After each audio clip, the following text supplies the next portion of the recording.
Fala, meus queridos acompanhantes do futebol, tudo beleza? Antes do vídeo, eu queria pedir algumas coisas bem importantes para vocês. Se vocês acompanham o nosso conteúdo, nosso canal e gostam bastante, por favor, dê essa moral e se inscreva aqui em nosso canal, caso ainda não tenha feito isso. Ative também todas as notificações para não perder nenhuma novidade. E não menos importante, curte e comenta o vídeo para o YouTube entender que você quer receber esse tipo de conteúdo na sua notificação. Pode ter certeza que vai nos ajudar muito a continuar trazendo o conteúdo que vocês gostam bastante. Equador. Ali com o trabalho do Rogério e tudo mais. Renatinho, o que acontece lá dos lados do rubro-negro também? Ao que se deve essa questão, não somente em relação aos desfalques, muito se é falado a respeito nisso, mas mudanças táticas às vezes não são muito bem percebidas ou então estabelecidas, colocadas em prática pelo time rubro-negro. O que você acha e o que você consegue enxergar na questão tática aí desse Flamengo que não consegue aí esses resultados, como mais uma vez acabou perdendo do Flu, por mais que tenham jogos a menos? Bom, eu acho que, como sempre, né? Acho que não é nem céu nem inferno. Eu acho que não tá tudo errado, como muita gente coloca, nem também dá para colocar tudo nas custas de desfalques, principalmente o problema dos desfalques, né? Que o Rogério tem muitos, e isso pesa sim no desempenho do time, não tem como. Perder um jogador como o Gerson pesa também, por mais que tenham jogadores com qualidade ali para suprir a ausência, o Gerson não é um jogador tão fácil de substituir assim. Para mim tá muito claro que o Flamengo tem dificuldades para infiltrar, né? Pegou um Fluminense mais uma vez muito organizado, um Fluminense que no segundo tempo, com as alterações, tomou conta do centro do jogo, que é o meio de campo. Eu acho que nesse momento o Flamengo acabou deixando escapar o resultado, porque foi um Fluminense que conseguiu controlar bem o setor ali com as entradas de outros jogadores, inclusive do André, né, que faz o gol, que até é interessante, né, ver o André fazendo um gol chegando na área. O André que na base sempre foi um primeiro volante, né, um jogador que joga por trás da jogada, distribuindo ali, fazendo as coberturas. Então é um Flamengo que tem dificuldade, é um Flamengo que tem alguns jogadores que, por mais que vieram com alguma pompa, que é o caso do Michael, por exemplo, eu acho que esse período tem mostrado que realmente é um jogador para ali contar em algum momento ou outro também. O Flamengo normalmente propõe o jogo contra os adversários, sempre em bloco baixo, então os adversários fecham muito. E o Michael é um jogador estritamente de velocidade, de você jogar em times que jogam em transição, em contra-ataque. Então acho que não é um problema só, acho que é um Flamengo que continua com dificuldade para infiltrar, mesmo assim criou algumas oportunidades e perdeu. E aí eu acho que também isso não vai só para conta do treinador, vai para conta dos atletas também. Agora, falar de Ceni pressionado, de verdade, aí é sem novidades, viu, Luciano? Porque ele ganha e tá pressionado, ele perde, tá pressionado. Enfim, isso daí tá muito claro. Enquanto não derrubarem o homem aí, uma parte da torcida, eu acho que ninguém vai ficar em paz, não. Pois é, e jogar no Flamengo é isso, é ganhar ou ganhar, a pressão sempre existe realmente, né? Vamos falar um pouquinho a respeito de seleção brasileira? Tô com o meu relógio aqui, ó, 3h11. No ritmo, é a pergunta da escalada aqui. É acidente de percurso ou esse Flamengo já tá começando a ficar com aquela pulguinha ali atrás da orelha, assim, ó, de opa, são 3 derrotas em 5 jogos, tudo bem? Boa tarde, Dani, tudo certo? Que prazer te ter de volta, recuperada, superou essa provação, felizmente, muito bom te ter de volta aqui. Um abraço pro Zé, para o Pedro, Djalma, fã de esportes.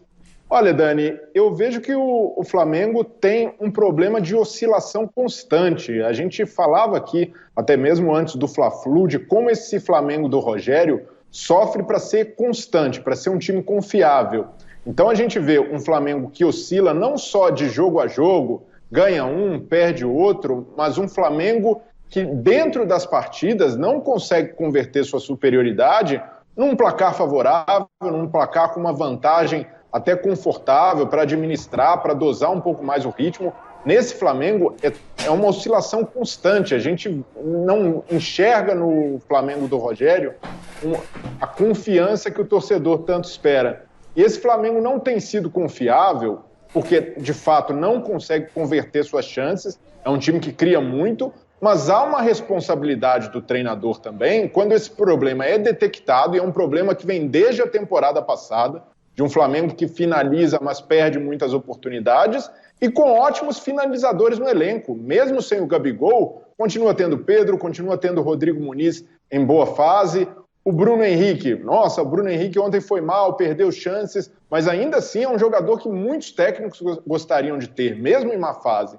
Então acredito que não dá para tirar a responsabilidade do Rogério Ceni por essa instabilidade do time, simplesmente porque cria e pouco faz. Tem responsabilidade do treinador, tem questão de treinamento e por isso chama atenção como o Rogério Ceni tem dificuldade de dar o braço a torcer. E por isso gera uma reação da torcida que é de impaciência, de ver que o time poderia produzir mais, não necessariamente produzir mais, mas um time que poderia ser muito mais confiável, muito mais cirúrgico do que é. Então, acredito que não dá para blindar o Rogério de responsabilidade.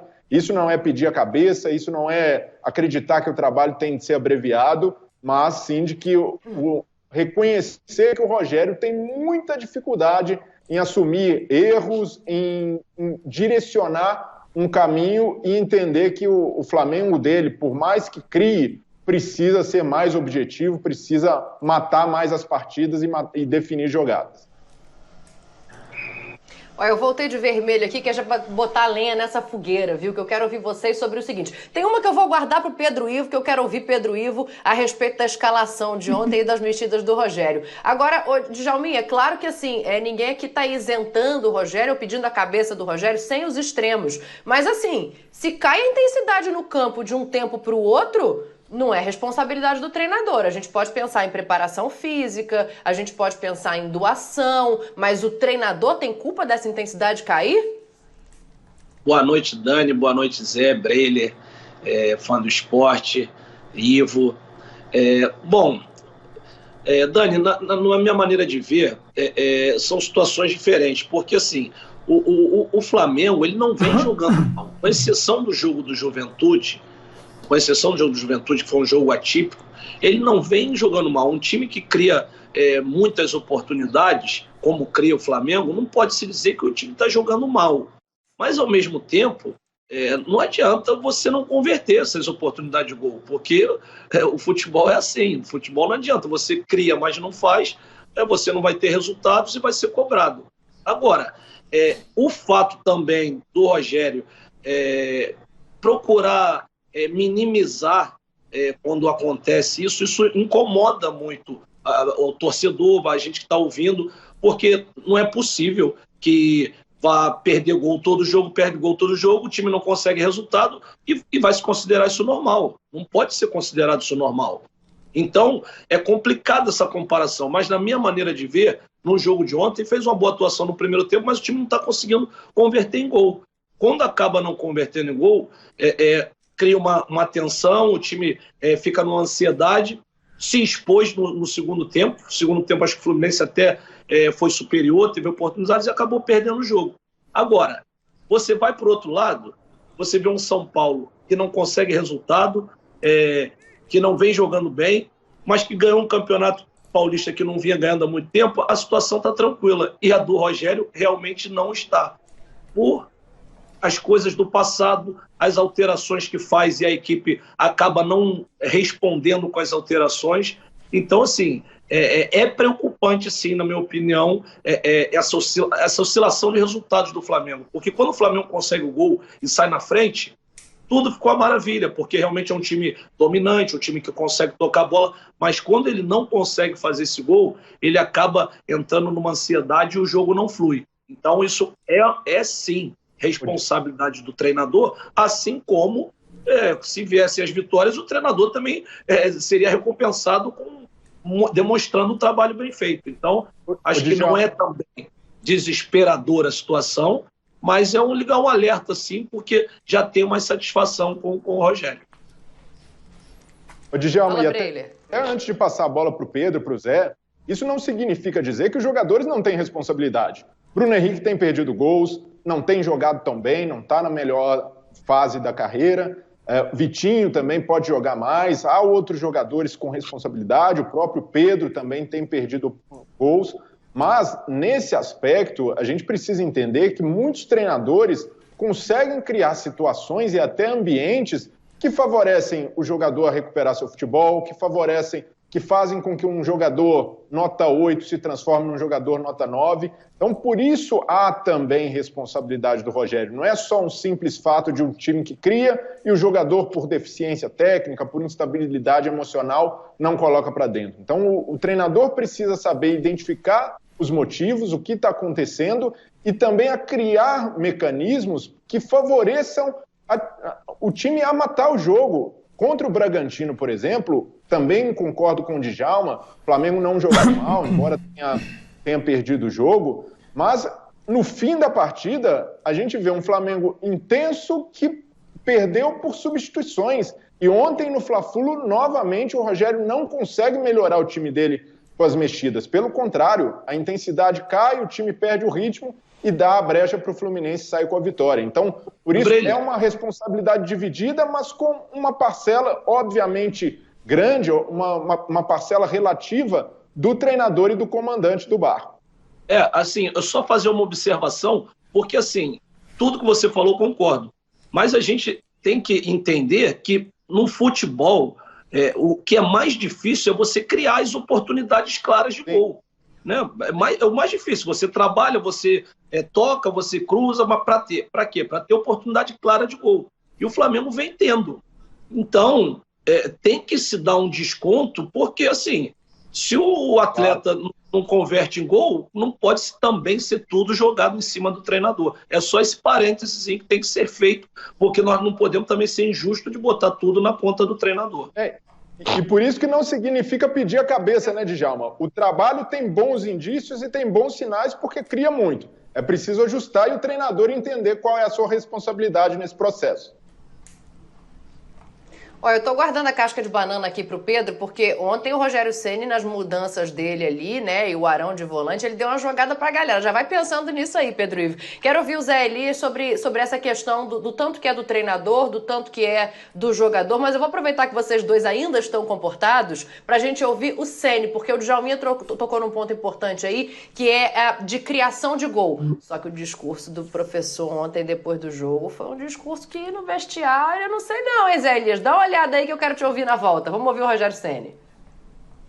Finalizamos 21 vezes só no gol. Realmente eu não... a média nossa de finalizações é sempre muito alta, quase o dobro de todos os adversários que a gente enfrenta, na maioria das vezes, né? Não sei te dizer como é que o Pedro não conseguiu finalizar alguma bola. Eu lembro de uma apenas que ele finalizou, o goleiro defendeu. Teve na área, bola rodou a área várias vezes, né? Infelizmente... Eu não vejo também, se for outro que finalizar, também não vejo problema nenhum. Bruno Henrique finalizou, por exemplo, no contra-ataque, cara a cara. Michael finalizou, né? O importante é que se faça gols. Infelizmente, nós finalizamos bastante, mas não tivemos a precisão para concluir em gol essas finalizações. Seja com Pedro, seja com qualquer outro atleta. Assim como o Gustavo num cabeceio, como o Rodrigo Caio numa virada de dentro, na marca do pênalti. Nós tivemos grandes oportunidades de gol, infelizmente, como na maioria dos jogos, pecamos muito em finalização. E aí, Zé? Então criou 21 chances, o fulano não botou pra dentro, o ciclano também não. Quando ele volta aí depois dessa entrevista coletiva, como é que é o papo com os jogadores? Porque agora já tá parecendo assim, bom, a parte que me cabe é de criar. Mandar pra dentro não é comigo, amigo. Boa tarde, Dani. Prazer tê-la de volta aqui conosco. Seja sempre muito bem-vinda. E é o seguinte, manda quem pode, obedece quem tem juízo. Você manda e todos nós obedecemos. Fica tranquila. Grande Djalma, Breler, Pedro Ivo. Prazer participar do programa com vocês. E um abraço a todos que estão nos assistindo. Dani, tem duas formas de enxergar isso, né? Primeiro, assim, eu não sei qual foi o teor da pergunta, né? Como foi feita essa pergunta, porque dependendo da pergunta você pode interpretar de várias maneiras. Quando ele fala de finalização nós tivemos 21 finalizações, é aquela história da estatística fria, né? Quando me interessa eu falo 21 finalizações, mas quantas foram no gol? Quantas acertaram o alvo? Quantas passaram lá que foi um escanteio, que o cara erra a bola e chuta? Então, assim, dentro das estatísticas, se você pegar todos os sites, todos aqueles que realmente fizeram ali a planilha do jogo, o Flamengo acertou 4 chutes no gol. né? Então tem isso também, mas eu tô com o Djalma nesse aspecto, né? Hoje o futebol ele tá muito chato, as equipes todas estão se defendendo, primeiro se defendem para depois jogar, né? E quando você cria determinados números, né, de oportunidades, de finalizações, como o próprio Rogério disse, é sinal que você criou. Se foi para fora ou não, isso é um outro detalhe. Aí entra naquilo que o Brenner estava falando, que eu discordo um pouco, porque os caras não têm muito tempo para treinar. Agora, nessa pausa, talvez, mas a gente tá vendo jogo terça, jogo domingo, jogo quinta, viagem. Então, assim, fica um pouco complicado para você aprimorar isso, né? Porque as finalizações, primeiro, você tem que estar tranquilo. Segundo, você tem que... você só melhora as finalizações com repetições, né? As repetições que você tem que bater bem na bola, você tem que ajeitar o seu corpo, você tem que ter um tempo certo para poder fazer tudo isso, para ter o número de repetições, para que o movimento venha automático e que você, dentro do jogo, se sinta tranquilo para poder dar um tapinha na bola, tirar do goleiro, né? Então tem toda essa parte técnica que eu acho que aí também pode influenciar um pouquinho. Mas eu não vejo, Dani, cair como uma bomba no vestiário, porque eu acho que os jogadores também têm a sua autocrítica, né? Eles também sabem que eles estão errando e não dá para culpar toda hora o Rogério. Ah, não, o Rogério, a culpa é do Rogério, a gente perde 5 gols, não faz, e a culpa é do Rogério. E aí entra um negócio que eu sempre falo, e muitas vezes eu sou criticado, né? As pessoas me pegam no meu pé, porque eu falo o seguinte: quando ganha, o atacante é sensacional, quando perde, o defensor é porcaria, né? Então, assim, o atacante pode errar 10 gols, o defensor não pode. Então, tem esse tipo de situação, né, que infelizmente acaba acontecendo no futebol. Mas eu não vejo, sinceramente, eu não vejo essa declaração como uma bomba, porque eu acho que ele estava tentando justificar: olha, nós criamos, né, e não conseguimos, infelizmente.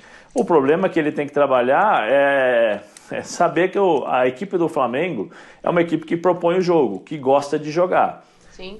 Humanamente, é impossível você ter o controle do jogo 90 minutos. Difícil, ainda mais nessa pandemia, como eu falei, sequência de jogos, jogadores com lesões, então você perde, já não tem o Gerson, então você já vai mudando um pouco a característica. Aí o Diego, que era o cara que segurava esse meio campo em termos de experiência para segurar a bola, rodar uma vez, a outra hora segurar um pouco mais, depois acelerar um pouco mais o ritmo de jogo e tal, também não está, né? Então isso tudo influencia. E aí aí eu acho que o papel do treinador é o seguinte: pessoal, 25 minutos, 30 minutos, 45 minutos, nós pressionamos ali. No segundo tempo, vamos tentar. Não conseguimos, vamos nos organizar. E aí joga a bola para o Fluminense, nós temos que defender, vamos respirar para depois jogar. Existem estratégias que são feitas para justamente ter esse tipo de situação, ter controle, porque o que acontece? Quando você expõe determinados jogadores, em determinadas situações, você expõe o pior do jogador.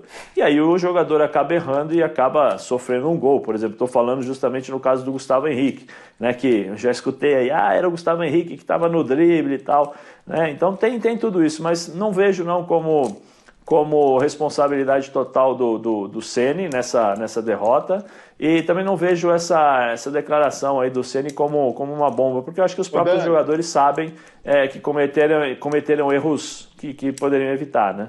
E méritos também do goleiro, né, do Fluminense, que fez grandes defesas, né? A gente esquece muitas vezes isso também.